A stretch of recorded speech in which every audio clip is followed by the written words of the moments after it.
एक बार भगवत ऋषिक जी महाराज अपने गुरुदेव के चरणों में बैठ के निवेदन किया कि जैसी आपकी आज्ञा है ठीक अक्षरशः वैसे ही वैराग्य से रह रहे।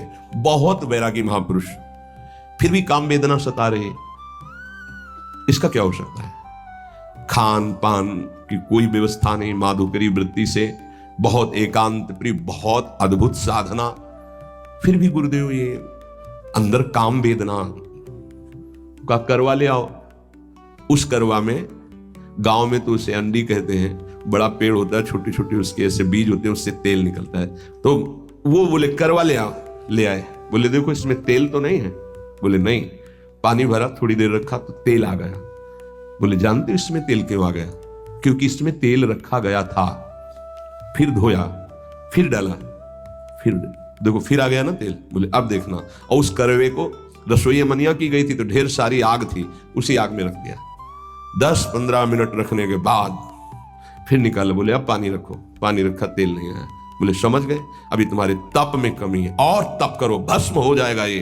जब तक इसके संस्कार हैं, कई जन्मों से भोग वासनाओं के खेल खेलते चले आ रहे हैं, तो संस्कार है, जहां संयोग बनेगा तहां वो प्रकट होने लगेगा, वो दिखाई देने लगेगा। भस्म करो इसको तप के द्वारा। जैसे आग में रख दिया गया तो संस्कार भी तेल के भस्म हो गए, वो पानी में अब दोबारा फिर नहीं आए। ऐसे ही तप के द्वारा, भजन के द्वारा वासना को भस्म कर दिया जाता है, तब उपासना परिपक्व होती है।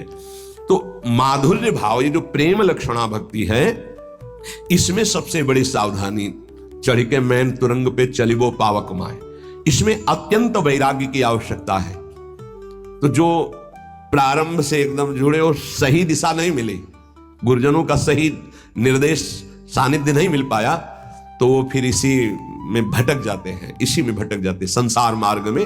क्योंकि हृदय में एक द्रवण क्रिया होती है, उस द्रवण क्रिया के लिए वैराग्य की बाढ़ होनी चाहिए, वैराग्य की कसौटी। अगर वैराग्य की बाढ़ नहीं है तो द्रवण क्रिया फैल जाएगी। पहले राग रहित तो होकर फिर अनुराग में जाया जाता है। तो कह रहे माधुर्य उपासक को चाहिए आरंभ में किसी महापुरुष के निर्देश के अनुसार साधना में पहले लगे। क्या प्रिया प्रीतम का प्रेम रस है, क्या उनका नित्य विलास है, बिल्कुल मतलब नहीं। समझ रहे? जो मंत्र दिया, जो उपासना दी, जो पाठ दी, जो दिनचर्या बताई, बस उस पे चलना है। वहां विचार की क्षमता नहीं आपकी। धीरे धीरे धीरे धीरे राग रहित होकर पहुंच जाएंगे आप। अब कैसे समझेंगे आप, कैसे अंदर प्रवेश हो? इसीलिए कहा है प्रथम सुने भागवत भक्त मुख भगवत बानी। क्यों? इतने बड़े महापुरुष भगवत ऋषि जी ने सीधे क्यों नहीं कह दिया श्री सुख मुख जू बचन सुनावो तब श्री हरिवंश सुनाम कहावो मन सुमिरन मिश्रे?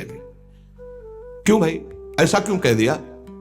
ये जो बात नहीं समझते हैं ना, वो हमारे ऐसे किसी की बात नहीं सुनना, आचार्य वाणी की बात मान।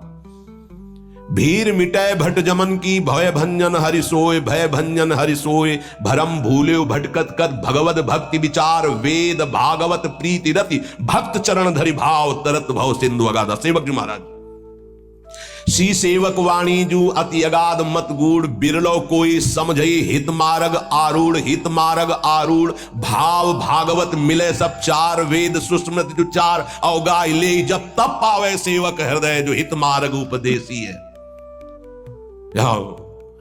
क्यों कहा? क्योंकि गीता और भागवत की कसौटी पर, वैराग्य और ज्ञान की कसौटी पर जब हृदय कस गया, माधुर्य रस परोस दिया गया। वो समझ, अभी तो जीवत तो है, देहाभिमान, मैं पुरुष मैं स्त्री, कैसे इस रस का?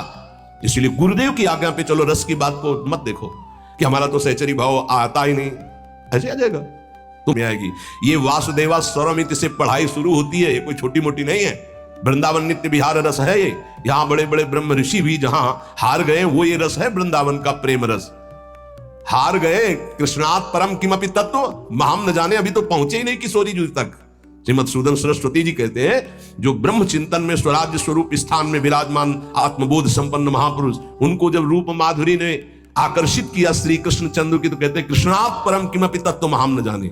और उनको क्या पता कि ये सौंदर्य माधुर्य समुद्र सी लालू वेणु करान्निपतिता स्खलितम शिखंडम भ्रष्टम च पीत वसनम ब्रजराज सोनो यस्याह कटाक्ष सर्पात, यस्याह कटाक्ष सर्पात विमूर्छितस्य। कैसे पता चलेगा? अब सीधे नित्य विहार रस की बात। इसीलिए गुरुजनों ने सिद्धांत बनाया प्रथम सुने भागवत भक्त मुख भगवत वाणी, गीता और भागवत की कसौटी पर उपासक का हृदय कसा होना चाहिए।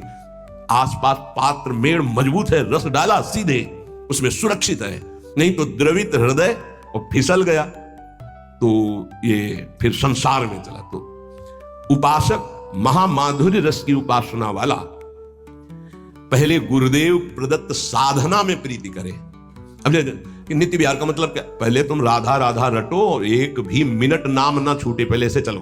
पहले अपनी इंद्रियों को ठीक करो, पहले अपने आचरणों को ठीक करो, पहले आप जैसा आज्ञा हो रहा वैसा चलो, फिर आगे का रस अपने आप आ जाएगा। समझाने की थोड़ी जरूरत पड़ेगी। और तुम्हारी समझ क्या, संभाव्योपि विरंचि नारद सी, और तुम समझना चाहोगे, समझ जाओगे। जो मंत्र मिला है, जो उपासना मिली, उसमें रति करने से उपासना के दो परिणाम होते हैं। आधे तक उपासना दोनों की एक ही चलती, ज्ञानी की भी और प्रेमी की भी। जब कोई उपासक उपासना करता है तो पहले अंतःकरण शुद्ध होता है। यहां तक सबकी उपासना एक ही चलती है, अंतःकरण शुद्धि।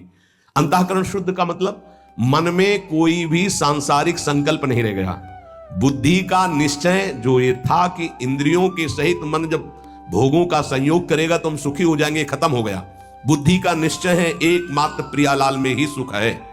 मन संकल्प विकल्प छोड़ दिया संसार के, चित्त की वृत्ति भगवदाकार हो रही है, अहम दासत्व में बदल गया। यह है शुद्ध अंतःकरण भक्त का।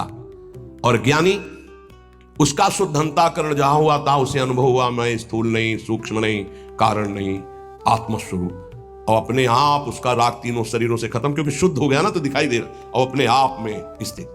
अब वो दृष्टा मात्र है, गुणानुगुण वर्तन्ते। यहां तक एक चलता है भक्त और ज्ञानी। अंतःकरण शुद्ध होने, वो निकल गया दासत्व की तरफ और वो निकल गया स्वरूप में स्थित होने की तरफ। आत्मनिवेदन करने वाला उपासक मोक्ष पदवी की भी इच्छा नहीं रखता, फिर अन्य इच्छाओं की तो बात जाने दो।